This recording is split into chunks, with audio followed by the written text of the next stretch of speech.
हे focus, उम्मीद है आप सभी लोग स्वस्थ होंगे। आपकी प्रिपरेशन बहुत अच्छी चल रही होगी, बहुत मन लगा के पढ़ाई कर रहे होंगे। और आपको पता है कि जैसे कुछ दिनों पहले मैंने आरबीआई असिस्टेंट को लेके एक पोस्ट डाली थी इसकी स्ट्रैटेजी को लेके, मगर थोड़ा टाइम का इशू रहने की वजह से मैं उसके रिगार्डिंग वो वीडियो अपलोड नहीं कर पाया था।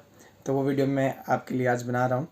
और इस वीडियो में जैसे कि मैं आपको पूरा बताऊँगा कि आरबीआई के लिए आपको क्या पढ़ना है, कितना नहीं पढ़ना है। और उससे पहले सबसे पहले मैं आपको बता दूं कि मैंने आरबीआई का एग्ज़ाम दिया या नहीं दिया है, क्योंकि आपको पता होना चाहिए कि आपको जो जिस चीज़ के बारे में बता रहा है कि क्या उसको थोड़े बहुत उसकी नॉलेज है या नहीं है। तो मैं पहले मेरी बता देता हूँ कि मैंने लास्ट ईयर एक बार आरबीआई का एग्जामिनेशन अटैम्प्ट किया है असिस्टेंट का। उसमें मेरे 93 अटैम्प्ट्स थे और ऑल दो वो 96 97 हो सकते थे। उसका रीज़न भी मैं आपको एक्सप्लेन कर देता हूँ। मैं एक पज़ल में स्टक हो गया था, जिस वजह से मुझे थोड़ा सा टाइम उसमें वेस्ट हो गया था 30-40 सेकंड का। उस वजह से मैं थोड़ा सा बाकी क्वेश्चन अटैम्प्ट नहीं कर पाया और जो अटैम्प्ट रहे थे मेरे 93 रह गए थे। नहीं, 96 97 अटैम्प्ट मेरे इजीली हो सकते थे उसमें आउट ऑफ 100। और बट जो प्रॉब्लम हुई थी रिज़ल्ट की, वो नॉर्मलाइजेशन की वजह से। आपको पता है कि नॉर्मलाइजेशन से कोई नहीं बच पाता है। तो नॉर्मलाइजेशन की वजह से मेरे मार्क्स थोड़े से ज़्यादा कम हो गए थे। मैं ऑल द एक्सपेक्ट कर रहा था 90+ मार्क्स, बट नॉर्मलाइजेशन की वजह से कम हो गए थे, जिस वजह से कुछ मार्क्स से जो है कट ऑफ के आसपास वो रह गई थे। तो ऑल दो मैं चाहता था कि आप सब लोगों को इस बारे में पता हो, ताकि आप सब इस वीडियो को जब सुने तो आपको पता रहे कि मैंने इस चीज़ के बारे में कितना पढ़ा और कितना नहीं पढ़ा है। तो इसके रिगार्डिंग मैं अपनी स्ट्रैटेजी बताऊंगा आपको कि मैंने क्या फॉलो की थी। इतनी मैं आपको पता है मैंने बैंकिंग जो है 5 महीने के लिए पढ़ी है, 5-6 महीने के लिए।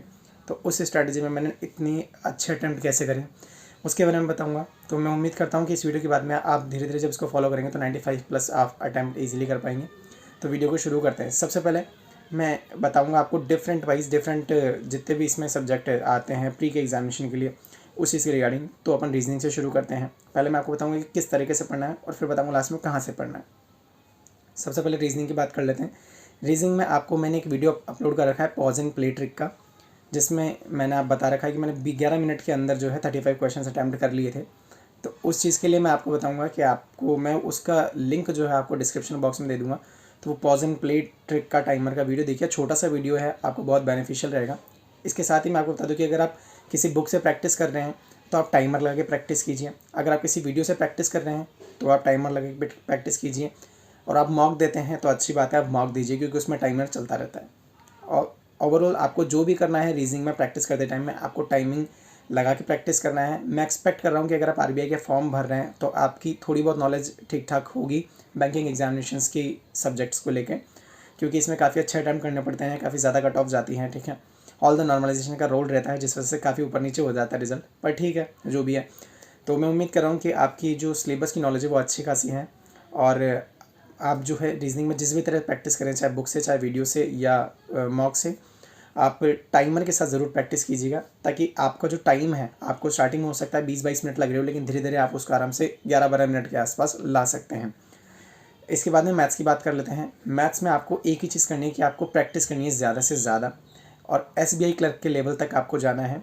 उससे ज़्यादा आपको पीए एग्जामिनेशन ना, आपको आरआरबी प्यूल का लेवल का पढ़ना है, कोई सा भी लेवल का नहीं पढ़ना। आपको सिर्फ आरआरबी क्लर्क, आईबीपीएस क्लर्क, इन दो पे सबसे ज़्यादा ध्यान देना है। और मैक्स टू मैक्स अगर आप जाना चाहते हैं तो एसबीआई क्लर्क लेवल तक आप जा सकते हैं।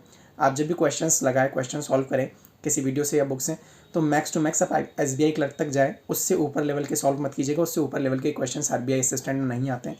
ऑल द मैं रिकमेंड करूँगा आईबीपीएस क्लर्क के लेवल को आप ज़्यादा फॉलो करें, क्योंकि वो मीडियम लेवल रहेगा, ना तो हार्ड ना ही ईजी। तो आप आरआरबी क्लर्क और आईबीपीएस क्लर्क पे ज़्यादा ध्यान दे सकते हैं। इससे थोड़ा ऊपर आप जाना चाहते हैं तो आप एसबीआई क्लर्क के लेवल पे जा सकते हैं।